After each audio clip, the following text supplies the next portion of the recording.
Après sa mort, Jésus se présenta à eux vivant et il leur donna des preuves nombreuses de sa résurrection. Il leur apparut pendant 40 jours et leur parla du règne de Dieu.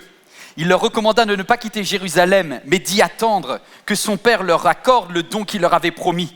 Le Saint-Esprit descendra sur vous et vous recevrez sa puissance. Vous serez mes témoins à Jérusalem, dans toute la Judée et jusqu'aux extrémités de la terre. Alléluia, quel programme incroyable que Dieu nous a donné. Quel programme incroyable.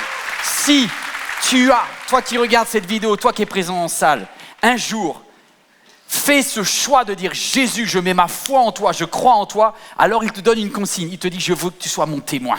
Ce que tu as expérimenté, ce que tu as vécu avec moi, que ce soit des miracles, que ce soit des guérisons, que ce soit juste sa proximité au quotidien, le jour où tu pries dans ta chambre, dans ta voiture, au travail, il est là avec toi, parle, sois témoin. Mais où ? À Jérusalem, dans toute la Judée, la Samarie et aux extrémités de la terre. Comment on peut appliquer ça aujourd'hui ?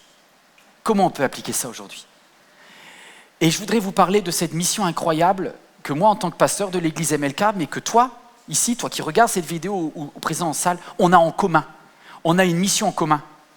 Le même patron nous demande, allez par toute la terre, pas seulement dans votre Jérusalem, pas seulement dans votre Judée, pas seulement dans votre Samarie, jusqu'au bout du monde.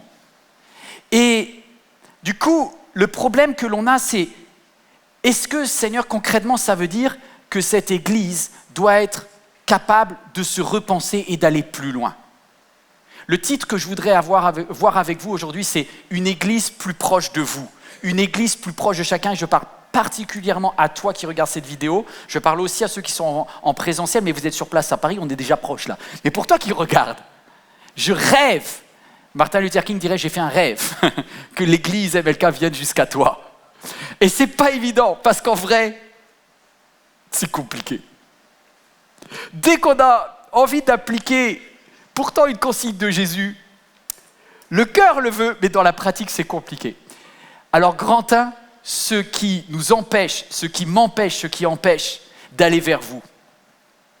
Et je vais essayer d'être personnel au tout début de ce message. Et plusieurs fois, des personnes sont venues il y a 4, 5, 6, 7 ans me voir en disant « Pasteur Yvan, vous vous rendez compte, l'église MLK a grandi, etc. Et pourquoi il n'y aurait pas une église MLK en Guadeloupe ? Et pourquoi il n'y aurait pas une église MLK en province ?» Et je dis non, je pense que ce n'est pas la saison de Dieu. Et j'avais des bonnes raisons pour cela. Grand A, les bonnes raisons pour rester à Paris. Premièrement, un peu d'humilité, les gars. Parce que je me méfie de tous les flatteurs qui disent « Waouh, elle est géniale, etc. » En vérité, on a plein de défauts dans l'église MLK. Et c'est tellement tentant de faire grossir un peu les chevilles et de croire que notre église est la meilleure du monde et que ça va tout révolutionner quand elle va aller quelque part. Donc déjà un peu d'humilité. La deuxième raison qui me freinait, c'est que je me suis rendu compte que beaucoup de pasteurs, lorsqu'ils voient que leur église grandisse, ils implantent des campus, mais trop vite. Et du coup, il y a eu comme une église mère qui n'est pas mature et qui essaye de faire un bébé. C'est comme si quand tu as un bébé à 14 ans, quoi. Ça va être compliqué de bien le gérer. Et là, beaucoup avec l'enthousiasme, avec parfois les flatteries, on peut être tenté d'implanter, mais ça ne fait pas des églises, ça fait des confettis. Ça fait des... Et du coup, quand tu fais des confettis, tu perds des forces. Parce que ça fait que des miettes, ça ne donne pas de nourriture solide, de pain. Ça fait des petites églises, mais qui ne sont pas viables en fait.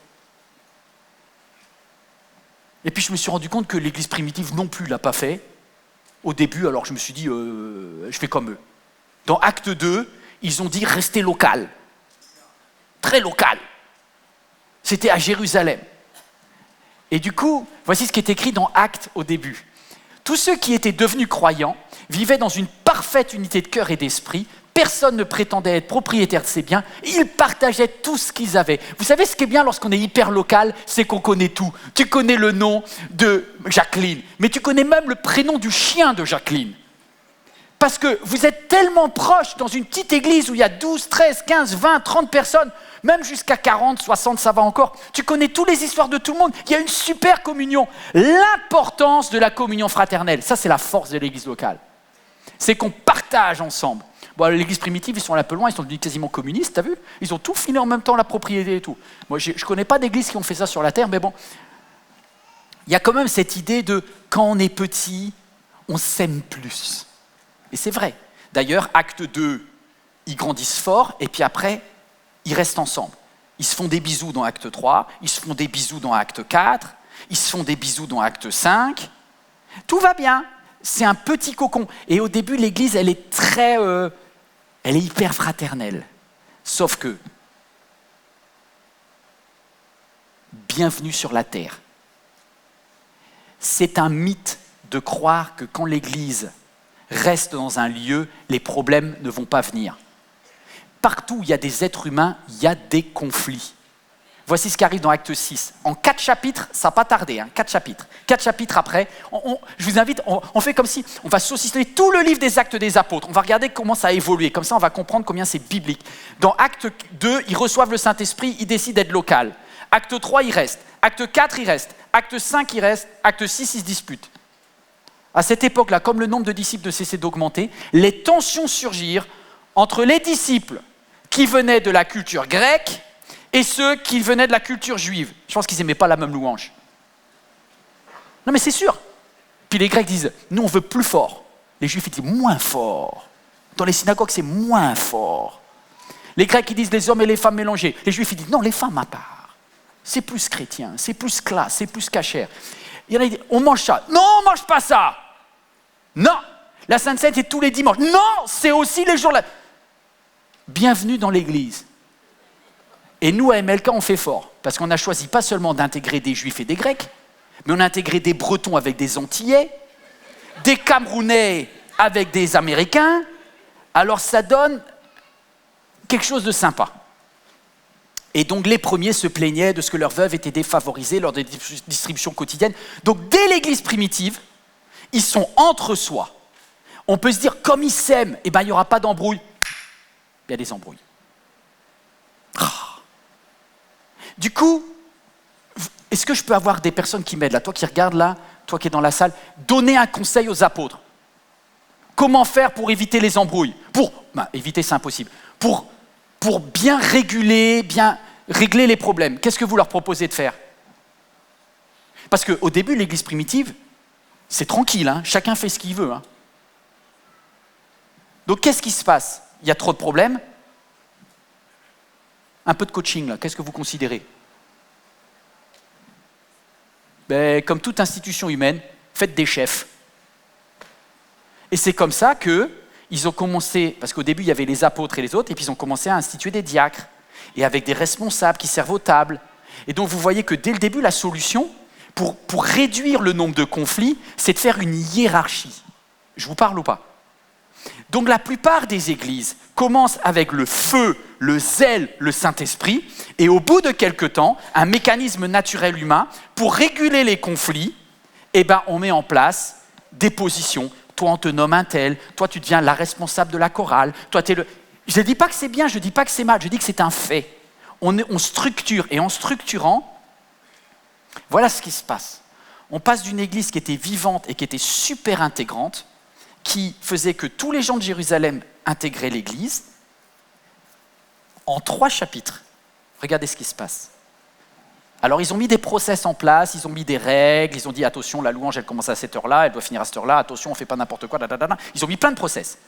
Et du coup, beaucoup de signes miraculeux et de prodiges continuent à se produire. Regardez, se faisaient au milieu du peuple. Les apôtres, il y avait toujours la faveur de Dieu. Il y avait des embrouilles, il y avait des règles et la faveur de Dieu. Et ils se tenaient tous d'un commun accord au portique de Salomon. Donc ils arrivent quand même encore à rester ensemble. Donc ça marche, la régulation. Mais regardez la phrase d'après. C'est une des phrases les plus tristes pour moi.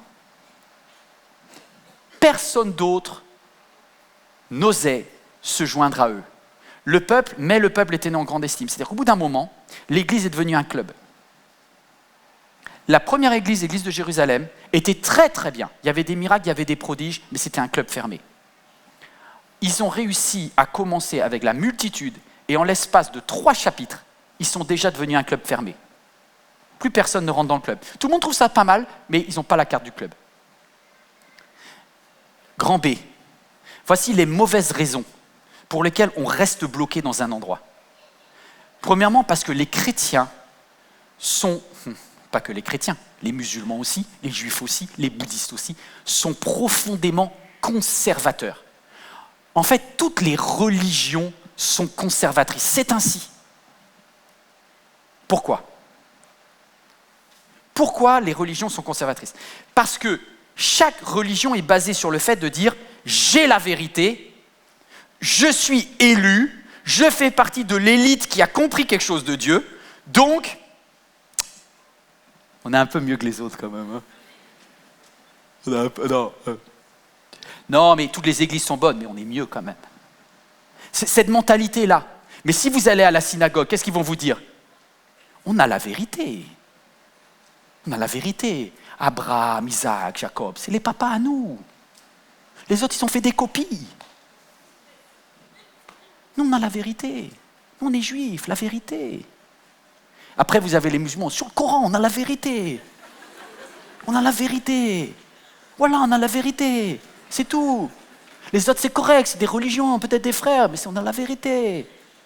Tu vas dans une église catholique et dis, la vérité. Et tout le monde a la vérité. Donc du coup, les autres, ils ont tous tort. Et comme on est tous plus la vérité que des autres, on est un peu les meilleurs. Et puis honnêtement, j'espère que vous êtes ici parce que c'est MLK qui a la vérité. Sinon, il faut aller ailleurs.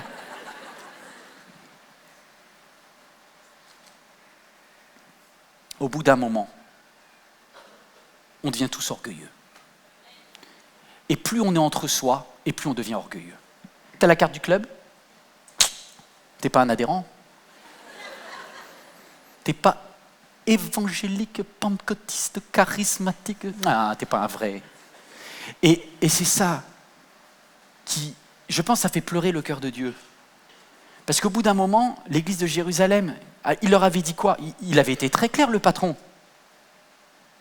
Il leur avait dit, vous recevrez le Saint-Esprit et vous serez mes témoins à Jérusalem, dans la Judée, la Samarie et jusqu'au bout du monde. Mais ils n'ont jamais fait le premier pas. Hein. Ils sont restés qu'à Jérusalem, les gars. Ah, c'est ballot, ça. Et c'est lié aussi à la personnalité des leaders. Est-ce que je peux faire un peu de théologie ? C'est compliqué ce que je vous dis, mais restez bien accrochés. Je vais parler de nous, je vais parler des églises protestantes ou évangéliques. C'est qui les boss ? C'est qui les patrons ? C'est les pasteurs. Les pasteurs, et en général les mâles. Tu vois, mais c'est pareil, chez les musulmans, c'est les mâles aussi, chez les juifs aussi, c'est les mâles tout le temps. Tous ans les hommes. Mais nous là, les pasteurs, je parle pour la France, je ne sais pas toi qui regardes de quel pays tu es, mais globalement, c'est les pasteurs les boss. C'est quoi un pasteur ? Quel est l'ADN d'un pasteur ? Non mais attendez, pasteur ça veut dire berger à la base. Un berger, il est défensif. Un berger, par nature, il est conservateur. Quel est l'objectif d'un berger ? Qu'aucune de ses brebis ne se perde. Qu'est-ce que fait le berger ? Il veille à son territoire. Il vérifie que les loups ne rentrent pas sur son territoire. Donc, par définition, quand, à la direction de l'Église, vous mettez quelqu'un qui a comme objectif, par son ADN, par son appel, par sa personnalité, d'être hyper conservateur, il va conserver. Et il va dire, on va faire ce qu'on a toujours fait. Ce que les anciens nous ont communiqué, et on va rester bien dans le territoire, et on va protéger notre église qui va de là jusqu'à là. Et je vais veiller que les gens sont bien présents, etc. Et donc la direction des églises, je ne dis pas que c'est mal parce qu'on a besoin des pasteurs, mais voici ce qui était écrit. Voici ce qui était écrit. Premièrement, les apôtres. Ensuite, les prophètes qui donnent les visions. Ensuite, les évangélistes qui donnent un coup de pied aux fesses et qui t'obligent à sortir de ta bulle de confort. Ensuite, des docteurs et des pasteurs. Donc les pasteurs, on en a besoin pour prendre soin. Mais si les numéros 5 deviennent les numéros 1, qu'est-ce qui se passe ? Tout le monde est en mode rester groupir. On reste ensemble. Parce que le monde est méchant dehors, et c'est vrai, c'est un discours de berger. Le berger, il va prendre soin de la brebis. Il va dire, te fais pas mordre, hein. Va pas trop loin, il y en a qui ne sont pas revenus. Hein. Donc c'est dans l'ADN. Est-ce que Dieu a demandé qu'il y ait des pasteurs? Oui. Oui, qu'il y ait des pasteurs qui se lèvent. Mais on ne peut pas être dirigé par des... Sinon on va rester tous locaux. Non mais c'est pas un mal, mais bibliquement, l'église primitive n'était pas dirigée par des pasteurs. Jamais. J'ai regardé, allez, on va faire le défi si tu veux. Regarde le nombre de fois où dans le livre des Actes des Apôtres, qui explique la création de l'église primitive, ils emploient le mot pasteur. Non, ils te parlent d'apôtres qui défrichent des terrains nouveaux, de prophètes, d'anciens, de diacres, mais quasiment jamais de pasteurs. Pourquoi? Mais c'est un ministère indispensable, mais c'est pour prendre soin d'une église déjà existante. Mais ça ne va pas faire bouh. Alors au bout d'un moment, le pasteur, il est formidable parce qu'il te protège. Donc du coup, l'église primitive, elle est devenue vachement pastorale. Et comme ils étaient persécutés, heureusement qu'il y avait des pasteurs pour prendre soin. Vous savez, quand les apôtres ont commencé à être menacés, ils avaient besoin d'être encouragés par des pasteurs.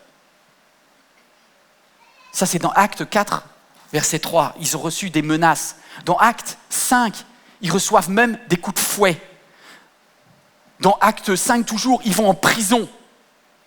Et dans Acte 7, la persécution est tellement forte qu'il y a même Étienne qui va mourir lapidé. Donc l'église primitive, elle est recroquevillée, les amis.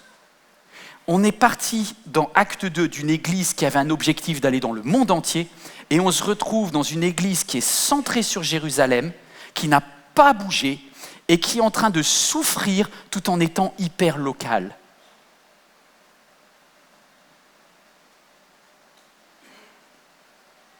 Waouh! Et parmi ceux qui approuvaient le meurtre d'Étienne, il y avait un jeune homme qui s'appelait Saul de Tarse, qu'on appellera bientôt Paul, et c'est Acte 8, regardez. Saul approuvait l'exécution d'Étienne. Ce jour-là, une grande persécution éclata contre l'église de Jérusalem. Et là, je ne sais plus parce que je suis perdu, parce que j'ai envie de dire, au nom de Jésus, libère-nous de la persécution. Eh bien, mes amis, je pense que Dieu permettait la persécution. Vous savez pourquoi? Regarde la suite.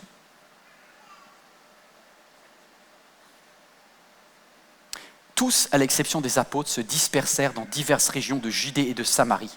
Verset 4. Ceux qui avaient été dispersés allaient de lieu en lieu, annonçant la bonne nouvelle de la parole. En fait, la persécution a eu un effet, c'est terrible, je ne dis pas que Dieu était content de voir les chrétiens souffrir, mais en fait, c'était la seule façon de faire péter le club. Parce que personne ne voulait quitter le club.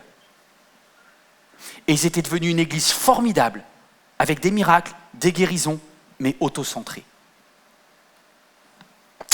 Ils regardaient leur nombril.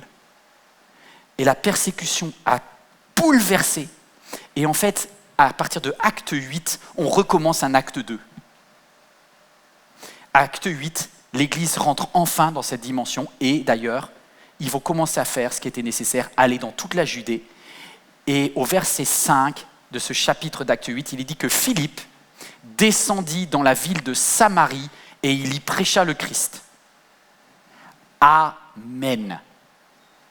Punaise. Il a fallu attendre Acte 8, c'est-à-dire certainement plusieurs mois, voire plusieurs années, pour qu'ils fassent ce que Jésus leur avait dit. Dès que vous recevrez le Saint-Esprit, vous serez mes témoins jusqu'en Samarie. Eh bien, ils ont attendu 6 chapitres, c'est-à-dire très très longtemps, avant de bouger. Du coup, moi, ça m'interpelle et je me dis, Yvan, est-ce que les raisons pour lesquelles tu restes local sont bonnes? Parce que, mine de rien, mon patron, il a dit qu'il faut aller partout. Grand 2. Et je parle à toi qui regarde ce message. Et si l'Église s'installait chez vous? Vous dites, oh là là, c'est quoi cette histoire encore? Eh bien, en fait, moi, j'ai un rêve. Grâce aux nouvelles technologies, et c'est déjà le cas. Peut-être certains dans le confinement, vous avez regardé l'église MLK devant un écran, mais vous étiez tout seul parce que de toute façon, il n'y avait pas le droit de bouger. Pourquoi pas le faire en invitant des amis? On va améliorer ça encore. Pourquoi pas le faire en invitant des amis et en prenant un bon repas? Pourquoi ne pas le faire en invitant des amis, en regardant la célébration MLK, en ayant un bon repas et en prenant la Sainte Seine? Et pourquoi pas, on va tisser des relations qui fait que lorsque tu es à MLK, ici à Grand Paris, tu connais personne. Regardez, vous qui êtes en ligne, regardez ce qui va se passer dans quelques instants. Je vais faire un test, même moi j'ai envie d'apprendre la réponse. Qui ici habitent la ville de Créteil, dans laquelle nous sommes, qui fait quand même presque 100 000 habitants. Est-ce que tous ceux qui habitent Créteil, vous pouvez vous lever? Tous ceux qui habitent Créteil. Voilà l'église locale. 1, 2, 3, 4, 5. Merci de te lever, c'est hyper gentil. 6, 7, 8, 9, 10. Allez, vous n'êtes même pas 20 sur 1000. Pouvez-vous vous installer? Ok, vous allez me dire, en gros, c'est fou cette histoire.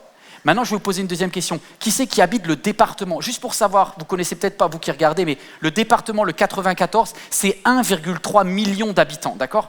Qui vient du 94? Levez-vous. Même ceux qui sont de Créteil, vous pouvez vous relever. Hein. D'accord? Très intéressant. Baissez-vous. Alors, qui vient d'un autre département ou d'une autre région? Levez-vous. Comme ça, tout le monde s'est levé. Et là, tu te dis, il y a un problème quand même. C'est un truc de fou. Voilà, merci. C'est bien ce que je pensais. Il y a 70% qui viennent d'un autre département que le département. Seigneur, qu'est-ce que tu as fait à mon église? Elle est où la bonne vieille petite église? Monique, tu te rappelles, Monique? Monique, tu étais avec moi, on était 14. On s'aimait, Monique, avant. Maintenant, je ne connais plus les prénoms. Elle, je connais son prénom jusqu'au bout. Mais on est devenus grands. Et vous ne savez pas quoi? Je pense que Dieu est là-dedans. Dieu est là-dedans. Est-ce que toi, tu es prêt? Alors, je vais vous proposer quelque chose. Est-ce que toi, tu es prête? Toi qui regardes ce message, toi qui es dans la salle, de dire, et si l'église s'installait chez moi? Avant, creusons encore, acte 9. Acte 9. Tu ne te sentiras jamais prête. Grand A, tu ne te sentiras jamais prêt. Jamais prête. Tu dis, ouais, je ne sais pas. Effectivement. Acte 9. Arrivé à Jérusalem, Paul, Saul, essaya de se joindre à qui? Au groupe des disciples. Mais tous avaient peur de lui car ils ne croyaient pas qu'il était disciple. L'église était en paix dans toute la Judée, la Samarie, elle grandissait, mais elle n'allait pas plus loin. En fait, ils n'ont pas accepté Paul parce que Paul, il vient de Tarse. Et Paul, il est bizarre. Il n'est pas exactement comme eux. Et ils ont un doute parce qu'ils ne le connaissent pas intimement. Donc, ils le rejettent. Tu sais pas quoi? À chaque fois que tu veux faire quelque chose de neuf, de nouveau dans l'église, tu risques d'être rejeté. Sois prêt à être rejeté. Si tu attends que tout soit prêt, tu es foutu. La seule personne qui doit être prête, c'est toi. Et c'est être prête à être rejeté parfois lorsque tu fais ce que Dieu veut. Deuxièmement, acte 10. Donc, j'ai quand même apprécié le fait que en acte 9, ils ont fait 2 petits pas. Ils sont passés de Jérusalem jusqu'à la Judée. La Judée, c'est toujours juif. Hein. C'est toujours contrôle, cachère. Ils sont même allés en Samarie. Stop, on s'arrête là. Et dans acte 10, un miracle se passe. Il y avait à Césarée un homme appelé Cornelius, hein, qui était un officier de la troupe romaine appelé la cohorte italienne. C'est un Italien. Il était pieux, il craignait Dieu avec toute sa maison. Mais vous savez qui l'avait accueilli? Personne. Qui était venu le voir? Personne. Comme Pierre était en train de réfléchir sur une vision que le Seigneur lui avait donnée, l'Esprit lui dit, écoute, il y a 3 hommes qui te demandent, maintenant tu bouges, tu vas, tu descends et tu pars avec eux sans hésiter, car c'est moi qui les ai envoyés. Le jour suivant, il arriva à Césarée, Cornelius les attendait et il avait invité sa parenté et ses amis intimes. Mes amis, ce qui va se passer là, c'est la première église de maison fondée par un Italien. Et quand il a démarré, il ne savait pas comment faire un culte. Hein. C'est qui va chanter? Tu fais la prière d'introduction, mon frère? Ah non, moi, je ne sais pas prier, moi j'arrête. Il ne savait pas faire. Est-ce que c'est grave? Non, ce n'est pas grave. Parce que le Saint-Esprit venait là, et le Saint-Esprit voulait que dans cette maison, il y ait de la louange à Dieu et qu'il rencontre Dieu. Et Pierre, il est arrivé et il a dit, vous êtes Italien, c'est quoi le bazar là? Ils sont où les Juifs là? Il n'y en a pas. Bon, on y va quand même. Il a prié, ils ont reçu le Saint-Esprit, il les a baptisés. C'était la première fois au chapitre 10. Et on a commencé dans acte 2, 3, 4. Il faut 8 chapitres pour que l'Église commence à aller enfin dans ce que Jésus avait dit au chapitre 2, jusqu'au bout du monde. Enfin, le 3e pas, après la Judée, la Samarie, enfin, ils sont prêts à aller jusqu'au bout du monde et quitter leur pays. Avec une église de maison incroyable chez M. Cornelius. Alors vous allez dire, comment c'est passé lorsqu'il est rentré à Jérusalem? Tu vois, je me dis, t'imagines, l'apôtre Paul, il vient d'ouvrir une église dans une maison. dans une maison italienne. Il revient, mais il a des ailes, il décolle, Pierre. Il revient et puis il dit « Hé les gars, le Saint-Esprit est descendu aussi chez des gens qu'on considère comme des païens. C'est pas génial ?»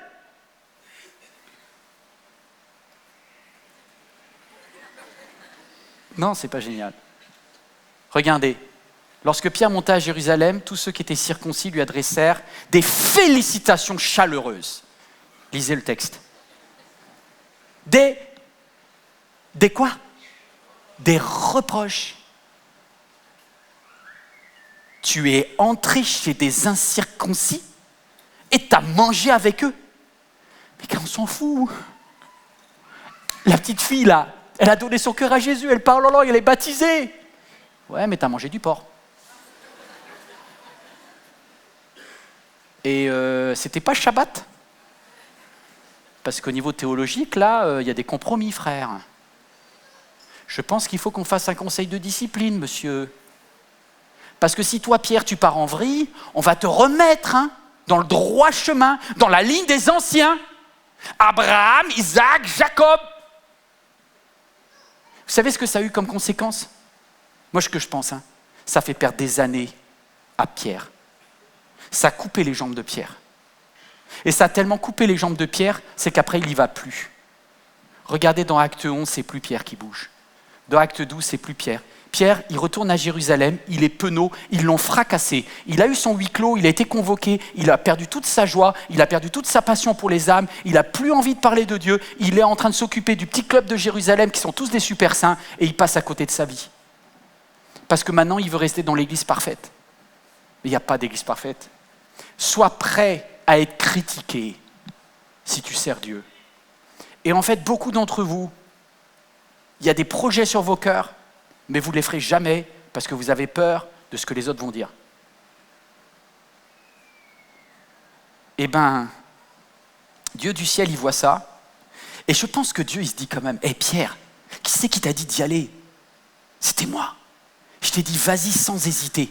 Même si les frangins te disent que tu as fait n'importe quoi, crois-moi. » Mais non, Pierre, il va écouter.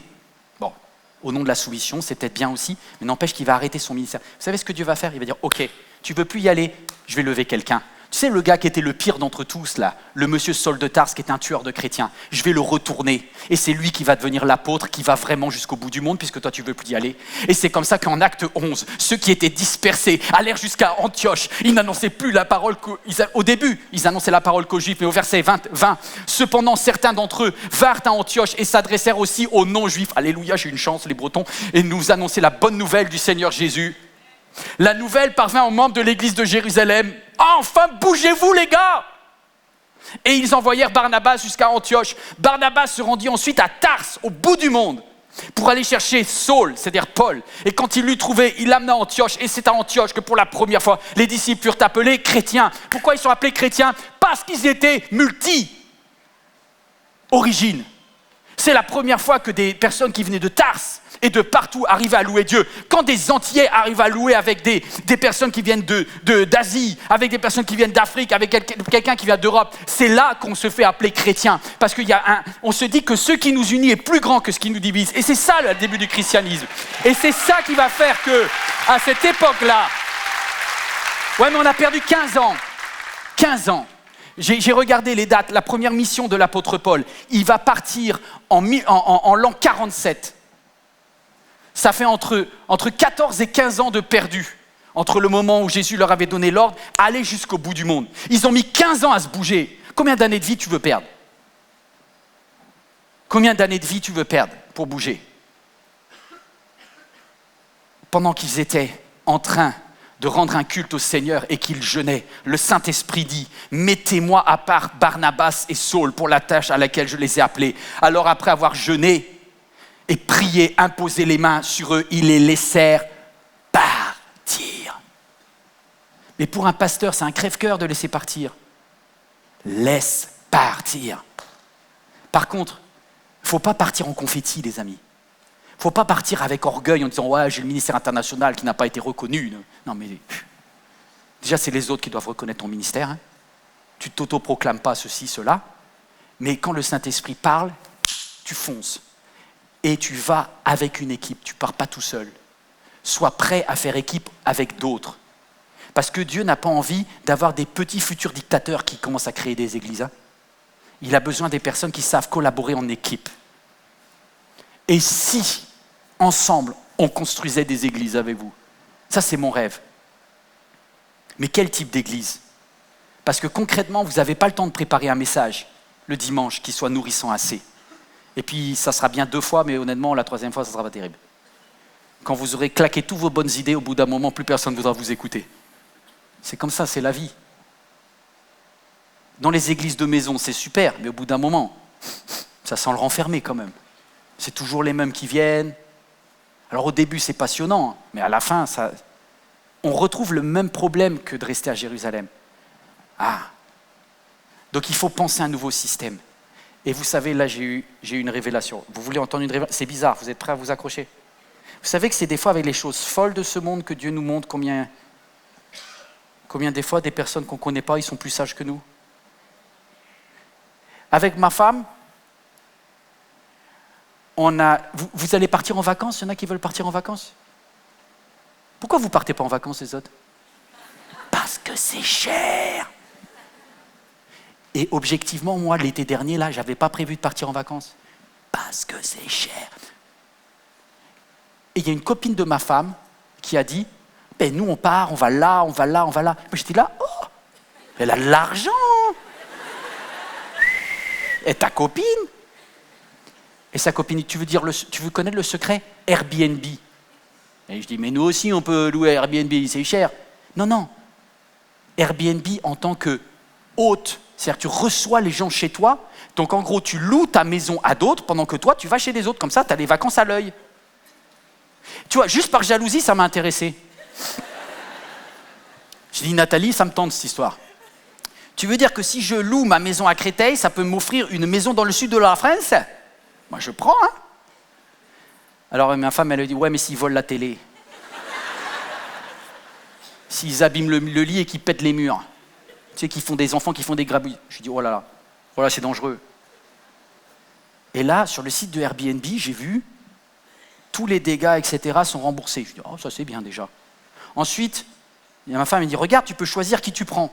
Tu peux choisir des personnes qui ont déjà un commentaire favorable et tout. Déjà, c'est bien. Donc comme ça, c'est pas des inconnus, tu vois. Je connais un peu leur CV avant d'arriver. Je dis, mais c'est bien ça. Je dis, vas-y, on le fait. Mes amis, l'été dernier, j'ai eu des vacances de feu. Et après, les gens que j'ai accueillis dans ma maison, ils m'ont mis 5 sur 5. Oh, comment j'étais fier. Mais du coup, ça nous a donné envie. Et je me suis rendu compte que quand je ne suis pas là, d'autres utilisent. Et je me suis dit, mais pourquoi il n'y a aucun pasteur qui a pensé à ça avant? Comment se fait-il qu'il y a une application qui est géniale, qui a fait que des milliers de personnes... Alors, ne me parlez pas de la culture, parce qu'Airbnb, ça marche dans toutes les cultures, d'accord? Je me dis, mais pourquoi l'Église de Jésus-Christ n'a pas inventé ça? Alors nous, on l'a recopié. On a créé les églises B&B. Bible and Bread. Je vous le redis, parce qu'après j'avais peur à cause de la marque. Bible and Bread. Bible, la Bible, et bread, le pain. Des églises dans lesquelles tu reçois un message de la Bible et dans ce que tu manges aussi. Et je me dis, mais c'est génial ça. Donc du coup, qu'est-ce que l'on va faire? On va créer, on appelait ça des ambassades MLK. C'est-à-dire tu reçois le message de MLK, ça peut être en Martinique, ça peut être à Douala au Cameroun, ça peut être quelque part à Abidjan, ça peut être quelque part dans le sud de la France, dans l'est de la France, dans le nord de la France, même à Paris, en région parisienne, dans le 84, dans le 93, là où tu es. Et du coup, tu reçois chez toi des personnes qui viennent de partout, qui s'inscrivent sur l'application MLK BNB, là, Bible and Bread, ambassade. Tu vois qui c'est qui vient chez toi, du coup, tu es sécurisé. Parce que moi, je pense quand même, tu vois, la maman célibataire qui galère un peu déjà, tu vois. Elle se dit, mais je ne vais pas avoir des hommes relous qui viennent là. Donc tu cliques. Non. Lui, non. Elle, oui. Tu checkes, tu es beaucoup plus sécure. Après, tu as tes amis qui viennent. Tu peux inviter des collègues de travail. Tu leur dis, regardez la célébration. Et puis, de toute façon, si vous n'aimez pas la célébration, l'apéro, il sera super bon. Hein. Aimez-les, bâtissez des relations. Un autre avantage de faire cela, c'est que... Est-ce que je le fais ou pas? Ouais, je le fais, Alice. Qui ici présent dans la salle, regarde bien toi qui es en ligne, parce que tu crois que tu es seul, mais je voudrais te montrer que même ceux qui sont ici, tout le monde se sent seul. Qui dans cette salle peut me citer le prénom des 2 personnes à droite et des 2 personnes à gauche? Tu dois connaître les 4 prénoms. Stop. Ne trichez pas! Oh, mais voyons! Oh, les chrétiens! Est-ce que tu connais, juste en regardant, sans parler, les prénoms des 2 à droite et des 2 à gauche? Ceux qui sont capables de dire les 2 personnes à droite et 2 personnes à gauche, levez-vous. 1, 2, 3, 4. Là, c'est une famille, ça compte pas, mais bon. Là. Merci. En gros, personne. Vous savez pas quoi? Vous êtes donc un peu perdu en étant ici. Voilà le gros problème des grandes églises comme des grands temples, c'est que pour la communion fraternelle, c'est pas terrible. Alors heureusement, le fait de servir avec eux, ça aide beaucoup. Donc si vous vous sentez seul, le fait de servir, ça vous aide pour vous intégrer dans une église locale. Mais mine de rien, rien n'empêche que le petit groupe, c'est ce qu'il y a de mieux pour que quelqu'un t'appelle lorsque tu es à l'hôpital. Pour que quelqu'un sache ce que tu es en train de vivre avec tes enfants et que tu puisses avoir un appui, un soutien dans les moments faciles et dans les moments difficiles. Il va falloir tisser des amitiés. Et ça doit être en complémentarité avec une grande église. Donc je ne vous dis pas de ne plus venir à MLK Grand Paris, mais je vous dis peut-être qu'il ne faudra pas venir tous les dimanches. Eh oui. Et c'est pour ça que je le mets, et je sais que, quitte à être impopulaire, je vous aime quand même. La Bible dit, il prenait la Sainte Seine dans les maisons. Parce que la Sainte Seine, ça avait un nom qui s'appelait communion. Et me dis pas que tu es en communion avec des gens, tu ne connais même pas leur prénom. Donc, l'endroit normalement où il prenait la Sainte Seine, c'est dans les maisons. Mon rêve, c'est que vous fassiez un certain nombre de dimanches en présentiel, dans une grande église, que ce soit MLK ou que ce soit ailleurs, à toi qui regardes ce message, et une fois par mois, en ambassade, en petit groupe, où tu t'installes, le canapé, tout le monde claque, tu regardes. Est-ce que c'est biblique? Mais oui, c'est biblique en plus. 1 Corinthiens 16, verset 19, l'apôtre Paul dit « Les églises d'Asie vous saluent, Aquilas et Priscille, ainsi que l'église qui se réunit dans leur maison, vous saluent chaleureusement dans le Seigneur. » Dans l'épître à Philémon, un autre exemple, après je ne vais pas tous les faire, mais de la part de Paul, prisonnier de Jésus-Christ, à notre bien-aimé Aphia et à Archippe, notre compagnon de combat, et à l'église qui se réunit dans ta maison. Donc l'église primitive le faisait, pourquoi on ne le fait plus? Parce qu'en fait, on a besoin à la fois de grands rassemblements. Et c'est pour ça que des fois, ils faisaient des grandes tournées missionnaires où il y avait des grands rassemblements. Et ils rassemblaient toutes les églises pour que de temps en temps, il y ait des grandes célébrations et en même temps, des petites célébrations où on connaît, et je vous dis, les deux sont nécessaires. Moi, après, vous faites votre programme parce que chacun est libre. Mais moi, ce que je fais, c'est que je vais aller 3 fois sur place à MLK Grand Paris et qu'est-ce que je vais faire? Et une fois par mois, je vais me pointer dans une ambassade en Île-de-France. Je vais demander, est-ce que vous m'acceptez? Et je vais aller voir, et puis je vais peut-être amener un plat, et je vais peut-être amener un verre d'eau, un jus, un truc comme ça. Clac, j'amène, et c'est super. Et vous bâtissez des relations dans le petit, et vous louez Dieu dans le grand. Et les deux sont hyper complémentaires. Alors, ça a démarré, on a déjà 50 ambassades. Je voudrais vous montrer cette vidéo, parce que c'est concret, ça existe. Là, je vais vous montrer des photos de l'ambassade qui est dans les Bouches-du-Rhône. Il y a des ambassades, je ne sais plus, à Madagascar, en région Île-de-France. Il y a même des ambassades en anglais. Regardez la petite vidéo. Si tu regardes cette vidéo, c'est que tu as certainement déjà regardé l'église MLK en ligne depuis chez toi. Tu aurais certainement même voulu venir sur place à Paris, mais c'est trop loin de ton domicile. Alors j'ai une bonne nouvelle, afin d'être plus proche, nous avons décidé de créer les ambassades MLK. Ce sont des maisons qui rassemblent tous ceux et celles qui, comme toi, désirent vivre ensemble une célébration MLK. Et pourquoi pas dans ta ville, à proximité de là où tu habites. Alors comment ça se passe? Après t'être inscrit sur notre application MLK entièrement sécurisée, tu choisis le lieu qui te convient le mieux. Le dimanche, tu seras ainsi chaleureusement accueilli par l'ambassadrice ou l'ambassadeur de cette maison. Après avoir vécu ensemble la diffusion sur grand écran du message, tu vivras un temps de convivialité et de partage autour de la Sainte Seine. MLK arrive près de chacun d'entre vous. C'est possible, c'est accessible. Et pourquoi pas toi? Profites-en pour inviter des amis. Ainsi, la bonne nouvelle de l'évangile est plus proche de chacun. Et grâce à ta participation, grâce à tes dons, beaucoup de vies et d'amis connaîtront Jésus. Alors, si ensemble, on développait ce magnifique projet d'implantation d'église.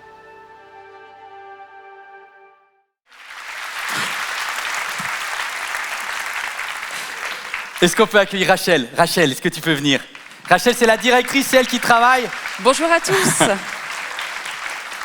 Alors là, on vient de voir une vidéo, Rachel. C'est des vraies images. C'est des vraies images, waouh. C'est des vraies ambassades. Ouais. J'ai vu qu'il y a les Bouches-du-Rhône. Exactement. Il y a aussi en Isère, il y a En Isère. Fos-sur-Mer. D'accord. Exact. Oh, waouh, le rêve est devenu réalité. Il y a plusieurs pays. Il y a même la Madagascar. Il y a Madagascar, il y a le Cameroun, exactement. Il y a le top. Canada. Donc partout, le rêve est devenu réalité. Est-ce que c'est possible en Ile-de-France aussi? Parce que là, ici en présentiel, il y a plus des gens qui habitent en Ile-de-France, même si d'autres nous regardent en ligne. Oui, on a Créteil, on a à Persan, du coup, dans le 95. Tu as Limay-Brévannes, tu as plusieurs endroits comme ça qui ouvrent. Exactement. En français et en anglais. Est-ce que ça a un intérêt, alors je voudrais quand même que tu le répètes, est-ce que c'est un intérêt pour quelqu'un qui peut venir ici à MLK Grand Paris de créer une ambassade en Ile-de-France? Oui, il y a un intérêt. L'intérêt premier, en fait, je dirais, c'est il y a des gens autour de vous, vous avez tous une sphère d'influence, mais il y a des gens qui peut-être ne passeront jamais la porte d'une église telle qu'on la connaît aujourd'hui. Donc, ouvrir sa maison, son lieu d'habitation, ça permet à chacun, en fait, de pouvoir impacter du monde là où il est, autour de soi. Ouais. Autre intérêt, le fait de tisser des vraies communions. Exactement, des vraies tu l'as dit relations tout à l'heure, humaines. Ouais. connaître des prénoms, Ouais. pouvoir être ensemble, ramener en fait le grand dans le petit. Alors, est-ce que ça veut dire que si je suis ambassadeur, ambassadrice, je dois préparer un message, Pas une du prédication? tout. Pas du tout. Pas du tout. C'est vraiment MLK, en tout cas, qui donne le contenu. Donc, cher ambassadeur, cher futur ambassadeur, eh bien, vous n'avez juste à ouvrir votre lieu d'habitation, Donc une maison propre, bien rangée. lumineuse. Est-ce qu'on doit préparer le repas ou on peut leur dire d'amener? Pareil. On peut, exactement, on peut leur demander d'amener. Au contraire, ça permet une C'est convivialité, génial. de partager des cultures différentes aussi. Ça, c'est chouette. Mais on peut démarrer quand? Dès que tu es en formation, ça, c'est important.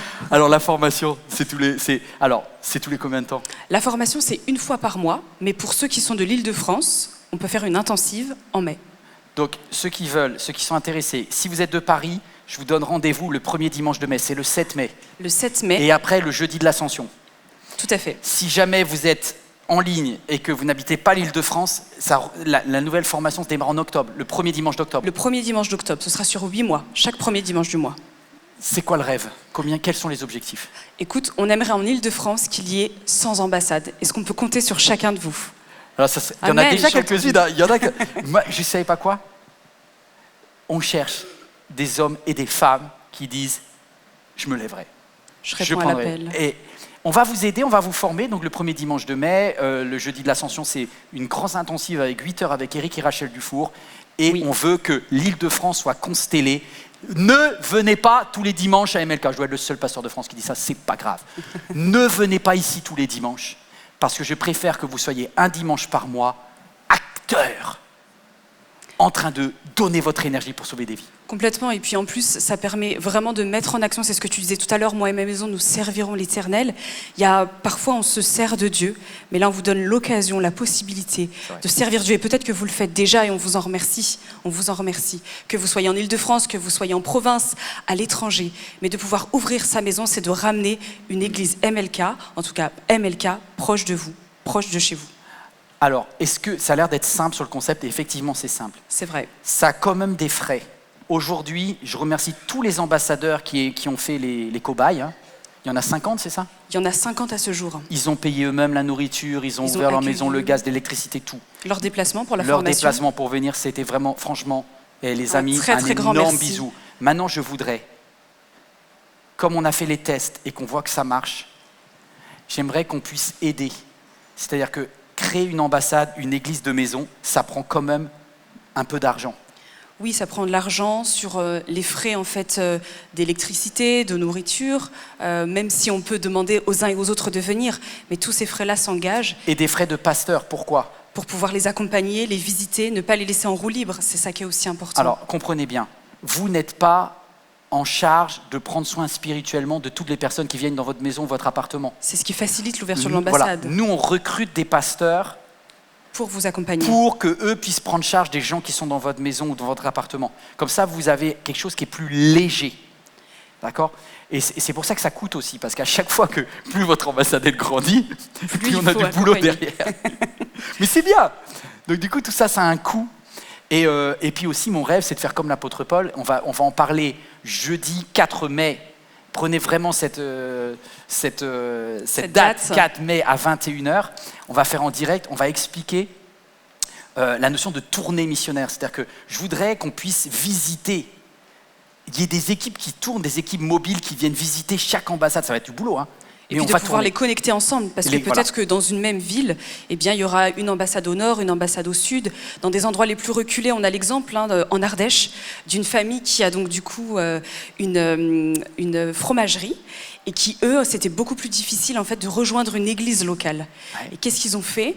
Ils se sont dit, le concept de l'ambassade leur permet de là où ils sont, de gérer leur activité et également de pouvoir bien répandre l'évangile, mais aussi de pouvoir accueillir et d'avoir une connexion, une communion fraternelle. Donc c'est aussi possible. Quel département, selon vous, mériterait d'avoir une ambassade ? Chacun va répondre à un numéro différent. Est-ce que vous êtes prêts à nous aider à le faire ? Il y aura des coûts, il y aura des frais. Est-ce que certains qui disent « moi je ne peux pas démarrer une ambassade chez moi » vont dire « mais par contre je peux aider un ambassadeur, une ambassadrice à démarrer. Je veux investir financièrement pour l'aider à se former, pour faire des allers-retours ici, pour pouvoir avoir des visites, pour pouvoir avoir un soutien pastoral. Est-ce que vous voulez nous aider ?» Si vous voulez nous aider, il y a une petite vidéo. MLK arrive près de chacun d'entre vous. Alors, comment soutenir le projet Ambassade MLK ? C'est très simple. Pour faire un don en ligne sécurisé et déductible des impôts, vous avez plusieurs choix. Scannez ce QR code ou visitez notre site églisemlk.fr/ambassademlk ou ambassademlk.fr, puis cliquez sur le département ou la région du monde de votre choix. Sélectionnez ensuite le montant que vous souhaitez investir pour développer une ambassade MLK dans le lien sélectionné. Entrez vos coordonnées, puis cliquez sur « Faire un don ». Il ne vous reste plus qu'à rentrer les informations de votre carte bancaire, puis de sélectionner « Payer ». Grâce à votre participation, beaucoup de vies et d'amis pourront entendre parler de Jésus et le rencontrer au sein de ces nouvelles ambassades. Vous pouvez aller sur Ambassade MLK et on a mis la carte de France. On veut qu'on puisse cliquer. Vous choisissez un département. Vous dites, c'est là que je voudrais investir parce que j'ai ma tata, j'ai mon frère, j'ai mes amis là-bas. Je veux les aider. Moi, je ne peux pas y aller personnellement. Mais Seigneur, je vais commencer à financer, prier, bénir. Amen. Wow. Et pas que en France. Vous avez vu juste à côté, vous avez international. À l'international, vous pouvez également, si vous avez de la famille, vous avez des amis, et que c'est vraiment votre cœur, il y a peut-être une nation qui bout dans votre cœur depuis que vous êtes petit ou dans votre saison actuelle. C'est aussi possible. Et on a besoin de vous. Waouh! Moi, je sais pas, moi, ça me donne envie. Mais ça va demander de la prière, du temps, de l'argent. Y a-t-il quelqu'un pour qui ça résonne dans son cœur? Priez, prenez pas une décision sur un coup de tête, réfléchissez. Mais si vous sentez que ça vient de Dieu, foncez. Banco. Quel Exactement. conseil tu donnerais? Je dirais juste de pouvoir se dire, quand Dieu donne une vision, il donne aussi la provision. Et que chaque petit pas, chaque petit don, eh bien, permet de nourrir l'œuvre au plus près, mais au plus loin également. Donc ne vous sentez pas limité, peut-être que vous vous dites, moi, je n'ai pas beaucoup, je n'ai que, on l'a vu sur la vidéo qui vient d'être diffusée, je n'ai pas beaucoup en fait dans ma main, mais ce que tu as, eh bien, ce sera toujours, ça nourrira le plus grand. Donc merci à chacun d'avance. Merci Rachel. Est-ce qu'on peut la remercier Yvan, parce qu'elle travaille des heures. Avec tout un staff, oui. Merci à toi. Merci à chacun. Waouh. Je vais décaler légèrement, mais je voudrais tellement vous dire merci pour le fait de permettre à cette église d'être innovante. Il y a quelque temps, j'étais en Ouganda avec des pasteurs d'une méga church. de tous les pays du monde. Il y avait le surintendant des assemblées du Kenya, de Tanzanie, il y avait des pasteurs de méga church des États-Unis, de Mumbai en Inde. Et vous savez, à chaque fois, moi j'étais le seul Frenchie, le seul Français. Et d'habitude, en France, on se plaint, il n'y a rien qui marche, tout ça. Et là, je leur dis, je lève la main et je dis, Paris a une idée. Ils m'ont dit, on te donne 5 minutes pour exprimer l'idée. Et je leur ai dit, est-ce que vous connaissez les églises B&B ? Mais ils ont kiffé. Ils m'ont dit, cette histoire-là, elle est folle. C'est une idée géniale. Du coup, le président des assemblées du Kenya, de Tanzanie, les gars des États-Unis m'ont dit, cette histoire-là, c'est incroyable. Cette idée d'église-là, de maison avec une appli, une inscription qui sécurise, c'est du jamais vu. Est-ce que tu acceptes que cette appli, elle soit pour le monde entier ? Donc on va être copiés, les amis. Punaise, enfin, la lumière vient de Paris. Pendant des années, notre réputation, c'est qu'on tuait les rêves. Et aujourd'hui, les pays vont copier une idée de Paris. Moi, je suis désolé, je suis content. Parce que je me dis, voilà, notre petite Jérusalem à nous, pour une fois, elle produit, quoi. En tout cas, c'est merveilleux. Si vous voulez soutenir, et je vous remercie, allez en ligne. On a créé une nouvelle association qui s'appelle Église MLK Ambassade. Oui, parce que ce n'est pas MLK Grand Paris, la circonscription, c'est le monde entier. Et donc, on va pouvoir allouer en fonction du département, en fonction de vos dons, en disant ça, c'est pour tel département, ça, c'est pour tel département. Et ça va partir dans le monde entier. Et après, on va rajouter les pays. C'est cool, non ? Enfin, je suis content. Si quelqu'un a ce désir dans son cœur, allez en ligne sur Ambassade MLK. Maintenant, je voudrais dire aussi, je sais toutes les choses que chacun traverse. Peut-être aujourd'hui dans votre vie, là, vous êtes dans une période difficile, vous avez besoin de prière. À la fin de ce message, vous pouvez venir sur le devant. Venez sur le devant, on va prier avec vous. Si jamais vous êtes en ligne, prière@églisemlk.fr, on va prier avec vous. Si vous êtes nouveau, il y a plein de nouveaux. Y a-t-il des nouveaux aujourd'hui ? Si vous êtes nouveau, vous êtes les bienvenus. Dans cette église, de toute façon, ça explose, ça ne fait que grandir. On a à peu près rajouté 600 personnes en 2 mois. Donc si vous êtes nouveau, vous avez plein de copains que vous ne savez pas. Cette église, elle est grandie à toute vitesse. Il y aura plus de 500 baptêmes cette année. Ça va très très vite. Donc si vous êtes nouveau, ne restez pas seul, ne restez pas isolé. Rejoignez bientôt une ambassade. Allez vous présenter à l'entrée aussi. Et on est très heureux de faire votre connaissance. Venez le premier dimanche de chaque mois à 14h. On vous présentera à l'église. Et en bas, il y a un petit stand aussi pour vous parler. Enfin, si vous voulez soutenir, jeveudonner.fr ou sur la nouvelle association Église MLK Ambassade.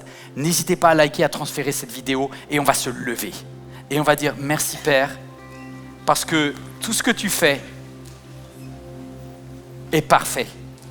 Et si jamais tu prévois quelque chose qui vienne pour une fois de la France, pour la francophonie et qui touche le monde, eh ben je veux être vraiment participant de cette œuvre du Saint-Esprit. Vous savez, sans la prière, on n'y arrivera pas.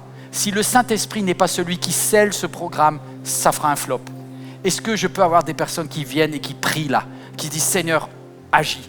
On prie ensemble comme le jour de la Pentecôte. Père, c'est toi qui donnes le Saint-Esprit. Et c'est quand le Saint-Esprit valide un projet, ce projet réussit. Je te prie pour chaque femme et chaque homme qui, dans ce lieu ou devant son écran, est en train de se dire « Ça, c'est mon appel, c'est mon ministère. Je me lève pour ouvrir une ambassade. Je me lève pour soutenir une ambassade. Seigneur, bénis le projet qu'on te présente et je crois qu'il vient de toi par avance.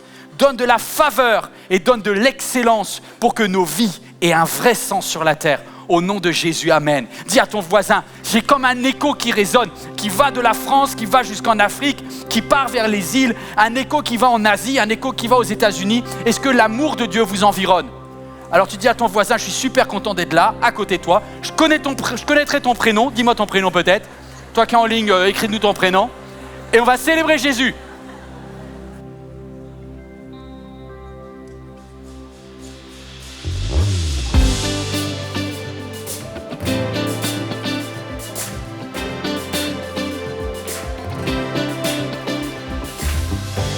Quand la nuit tombe, l'angoisse surgit, mais sans fin tu m'appelles.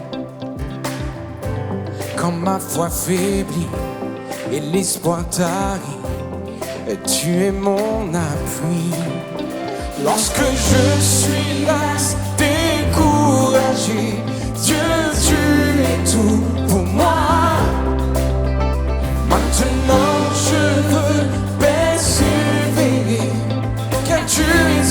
moi.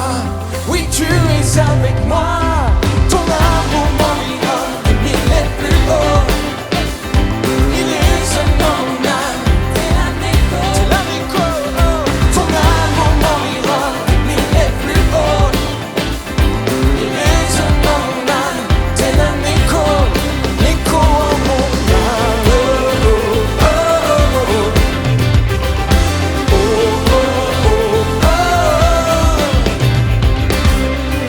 À chaque saison, tu renouvelles tes promesses envers moi. Qui peut s'opposer à ta volonté et qui peut t'arrêter lorsque je suis las, découragé? Dieu, tu es tout pour moi. Maintenant je veux persévérer, car tu es avec moi. Oui, tu es avec moi. Ton amour m'environne, il est plus haut. Il résonne dans mon âme, tel un écho. Ton amour m'environne, il est plus haut. Il résonne dans mon âme, tel un écho en mon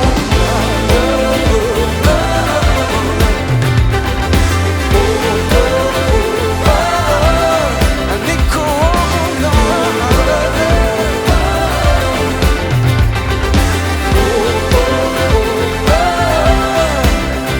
lorsque je suis las, découragé, Dieu, tu es tout pour moi. Maintenant je veux persévérer, car tu es avec moi. Oui, tu es avec moi. Ton amour m'environne, il est plus haut. Il résonne dans mon âme, c'est un écho. Ton amour m'environne, il est vraiment plus haut. Il résonne dans mon âme, en mon âme. Ton amour m'environne, il est plus haut. Il résonne dans mon âme, tel un écho.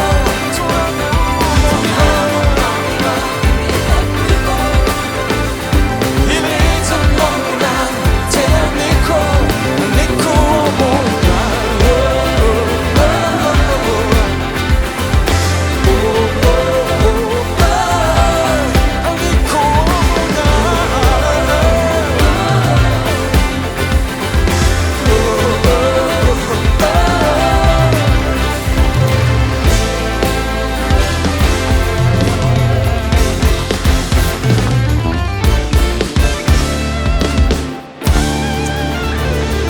Excellent après-midi, à chacun, soyez bénis. Cette vidéo t'a parlé? Clique sur j'aime. N'oublie pas également de t'abonner et de déclencher les notifications. Si cette vidéo t'a touché, elle peut aussi faire du bien à ceux qui t'entourent. Prends 5 minutes pour la partager à un proche ou à un ami qui en aurait besoin.